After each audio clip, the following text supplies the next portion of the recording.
Wait, did you see that? Go back. Yeah, that. Let's talk about that today. Everquest has no shortage of strange and interesting creatures, but perhaps none are so unique as the large reanimated hands that lurk in the corners of the world.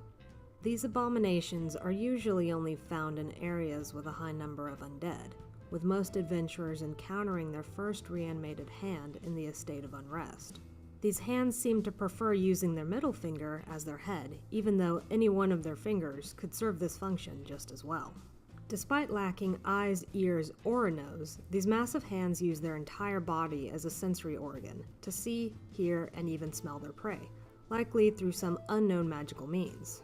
These hands are also proficient magic users, having an array of spells at their disposal. Coming face to finger with one of these monsters is truly a unique, if terrifying, experience that begs the question from many horrified adventurers. Where did these things come from? After many hours of research and late nights, I found the answer. You see, giant hands are, in fact, giants' hands. That's right, these aren't creatures that look like hands or hands that were somehow grown to a massive size. These freaky hands found throughout Norrath are from the giants themselves. So then, just how did these hands go from scratching giant butts to becoming their own independent abominations? I'll tell you.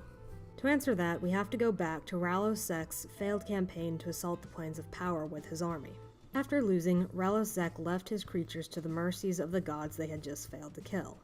There was little forgiveness afforded to the cruel and aggressive creations of Rallos Zek before the campaign, and even less afterwards. The warlord's children would know the wrath of the gods, as every race that marched with him suffered. The gods cursed the giants with stupidity, and stripped them of the majority of their innate magic, so they could never again open a portal to the gods' plane. Praxis also took this opportunity to pluck one eye out from each sea fury giant, turning them into a cyclopean race that no longer had the depth perception to accurately throw boulders at his beloved Kedge. With that, the giants were reduced from one of the most powerful races on Norrath to a scattering of simple god-fearing creatures. All save for the storm giants, but that's a story for another day.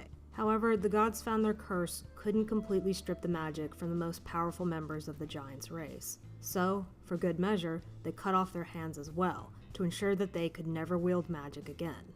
Sometime later, resourceful necromancers, like yours truly, found these hands and reanimated them into servants, creating the monstrosities we know and love today.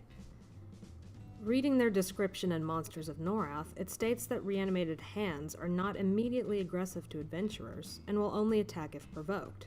They can even understand and write in most languages. I bet that would be an interesting conversation. The book also specifically states that these hands don't have the mouths we see in the game, so this was a feature that was likely added after their creation. I guess the developers didn't want to see a monk and giant severed hand get into a lethal slap fight. Thanks for watching.